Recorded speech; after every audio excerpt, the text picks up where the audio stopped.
America's unfinished revolution. In April 1865, the guns fell silent. 4 years of war had killed more than 600,000 Americans. 4 million more were free. The question was no longer how to fight, it was how to live together again, and there was no plan. Abraham Lincoln had imagined a quick, generous reconciliation. 10% of voters swearing loyalty and slavery gone. But Lincoln was dead, shot 5 days after Lee surrendered at Appomattox. The task fell to his vice president, Andrew Johnson. Johnson was a Southerner who believed in white supremacy and states' rights. His plan was simple: pardon the Confederates, return their land. Let Southern states decide for themselves what freedom meant. For freed people, freedom began with nothing. No land, no money, no legal identity, no home. A freedman in Georgia wrote, "We have no land, we have no homes. Where will we go? What will we eat?"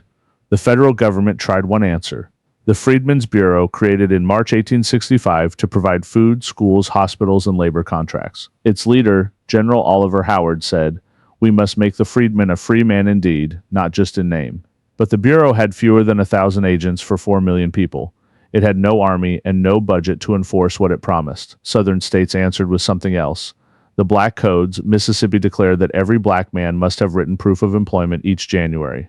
If he quit before his contract ended, he could be arrested for vagrancy and hired out to his former owner. South Carolina required black workers to have a special license to do any job except farming. A black code from Mississippi read, "No freedman shall be allowed to rent or keep a house within the limits of the town under any circumstances." It was slavery by another name. Sharecropping replaced ownership. A family farmed a white man's land for a share of the crop, usually half at harvest. The debt for tools and seed from the landowner's store was always more than the share was worth. The family started the next year deeper in debt than the last. It locked generations in place. Congress was outraged. The North had not fought a war to see the South recreate slavery in law. Johnson vetoed the Freedmen's Bureau extension. He vetoed the first Civil Rights Act of 1866. He called it federal overreach. In that moment, the North realized the peace was not a peace. It was a pause. So in the winter of 1866, Congress took control of Reconstruction. The radical Republicans had seen the Black Codes and decided Johnson's plan was a surrender. Their weapon was not troops. It was the Constitution. The 14th Amendment, citizenship for all persons born or naturalized in the United States. Equal protection and due process under the law. No state could deny it. For the first time, the Constitution defined what an American was. Then came the Military Reconstruction Act of March 1867. The South was divided into 5 military districts. To re-enter the Union, states had to ratify the 14th Amendment and write new constitutions allowing black men to vote.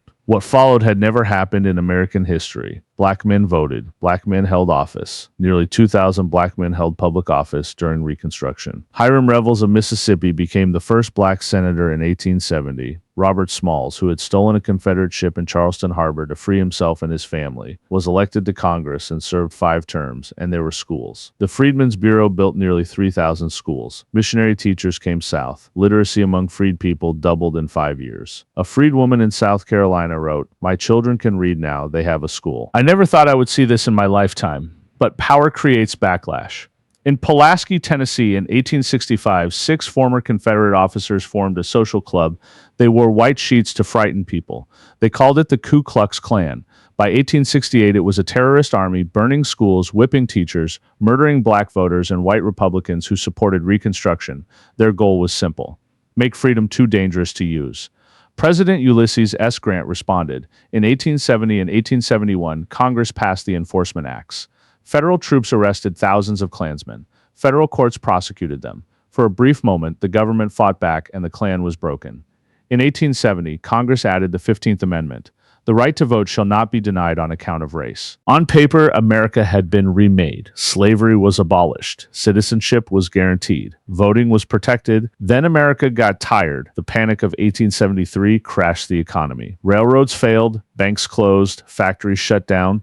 In the North, voters stopped caring about the South. They wanted jobs, not justice. They wanted to move on. In the South, a new strategy emerged.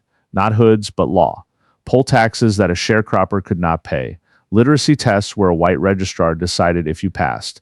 Grandfather clauses that said you could only vote if your grandfather could vote, which excluded every formerly enslaved family, and convict leasing. A black man arrested for vagrancy or loitering could be leased to a plantation or a mine. The state got money, the landowner got labor.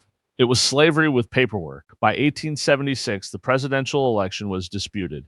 Rutherford Hayes needed Southern electoral votes to win. In a backroom deal at the Wormley Hotel in Washington, known as the Compromise of 1877, Hayes got the White House. The South got one thing in return: the removal of all federal troops from the South. In April 1877, the last federal soldiers left Louisiana and South Carolina. Reconstruction was over. White Southern leaders called it redemption. They had redeemed the South from black rule. Ida B. Wells, who as a teenager watched this happen and would later risk her life to document lynching, wrote, "They had taken our future and bargained it away for a presidency." Sharecropping locked families in debt for generations. The 14th and 15th Amendments remained on paper, but were ignored in the South for nearly a century. Nearly 4,000 black Americans were lynched between 1877 and 1950. The slave went free, stood a brief moment in the sun, then moved back again towards slavery. Tactical reality. This is what happens when you win the war and fail to win the peace. Reconstruction did not fail because the idea was wrong. It failed because the commitment was temporary and the resistance was permanent. You cannot give people rights on paper and then abandon the perimeter. You cannot declare victory and go home while the other side is still fighting, even if they changed uniforms from gray coats to white hoods to poll taxes. Reconstruction is called America's unfinished revolution because we are still fighting over the questions it raised: who is an American? What does freedom require?